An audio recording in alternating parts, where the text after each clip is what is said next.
Hello YouTube, thank you again for joining me, always appreciated. I've been getting some comments from my subscribers and watchers saying that for all we do with the katana and the great guitars, that the tone is really in the hands of the player, and that my tone is in my hands and your tone's in your hands, etc. So I totally agree that the tone is in the player's hands. So I guess the real question is, how do we get toneful hands?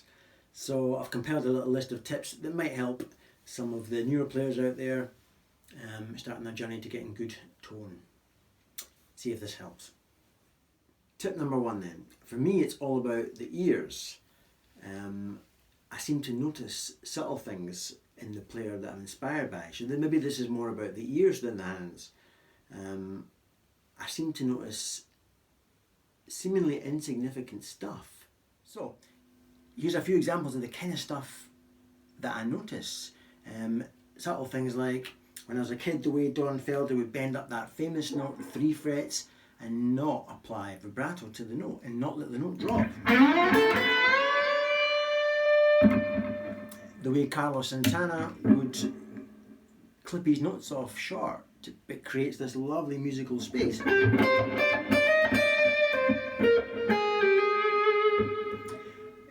Here's another one, Carlos Santana. If you listen to Black Magic Woman, the key of D minor, he deliberately plays sharp and flat. It's wrong, but it's perfect. Black Magic Woman.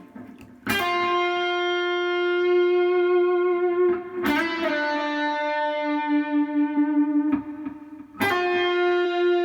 sharp. Here's a flat one, watch this. It took me a long time to come to pitch there, but that's how it needs to be. I notice stuff like that. Or the way Martin Offler seems to suggest his way through a lick without actually playing some of the notes in the lick. Like.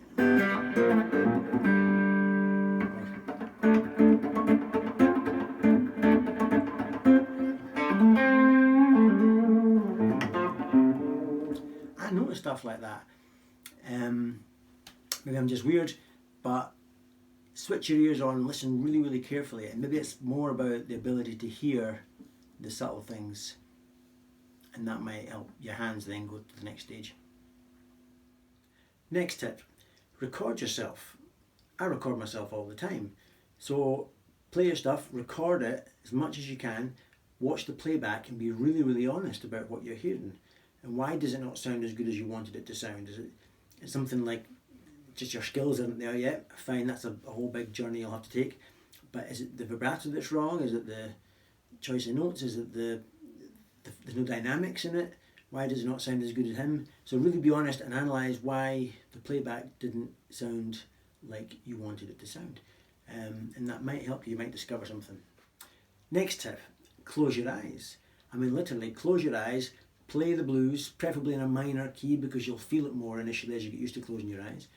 And with your eyes closed, your ears are just that tuned in that one little extra bit, and you might find that allows your ears to quality assure what you're playing as you're playing it, to make sure that you're really squeezing out every little bit of tone in the note that you want to.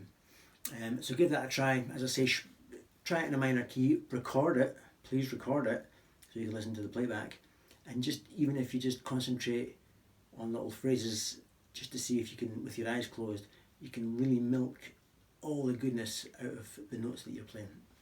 Give it a try, it definitely works for me. Next subject, vibrato. Huge subject. I won't go into the mechanical stuff too much here because it's all on YouTube elsewhere, but just one thing I wanted to say about the mechanical side of vibrato. If you're somebody who's struggling to apply vibrato to a bent note, then just know that when I do my vibrato to a bent note, there's a huge gap between my hand and the neck, so and no gap there.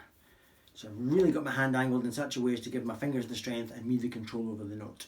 But mechanical stuff aside, this is more about knowing different types of vibrato, when to do fast and furious vibrato and when to slow it right down. For example, there's times to do fast and furious, but there's also times where you want to slow your vibrato right down, and it's not natural to do this. You have to fight against your human instinct because it wants to go fast and furious. to slow it right down and make it more like the wave on a computer screen, beautifully even all the way along.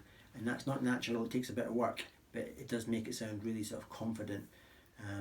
And also when to do vibrato and when not to do vibrato. So just let me run around the neck just for a few seconds, just to demo how sometimes a lack of vibrato can be just as important as the vibrato that you do, because one complements the other. So just for a few seconds, we'll keep this in A.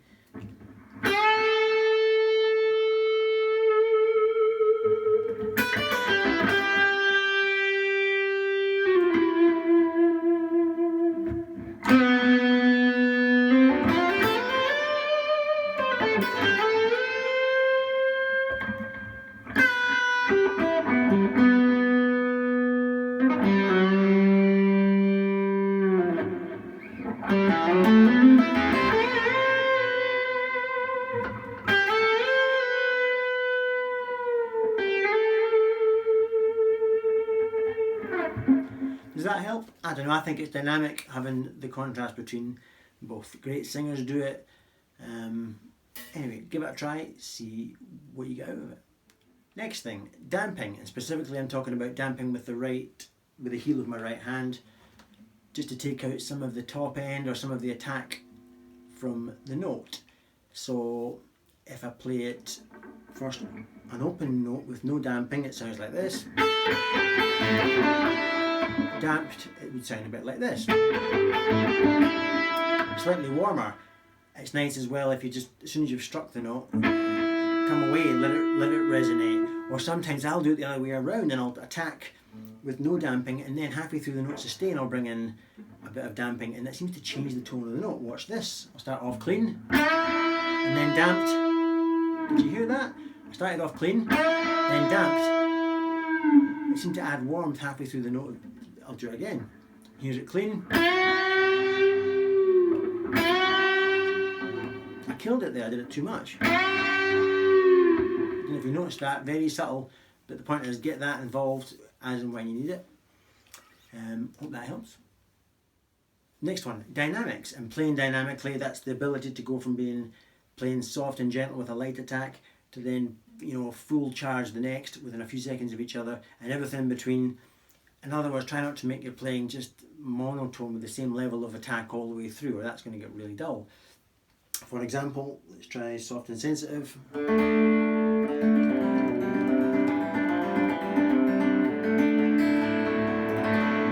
Then balls to the wall.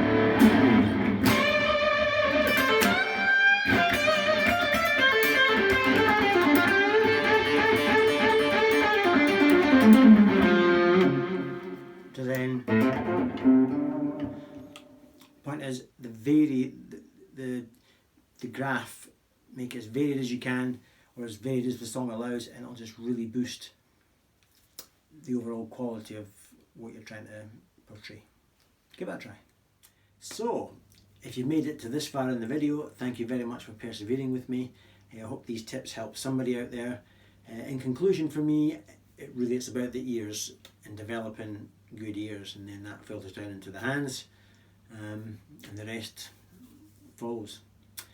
Thanks very much for watching as always, and I'll see you on the next clip. Bye for now.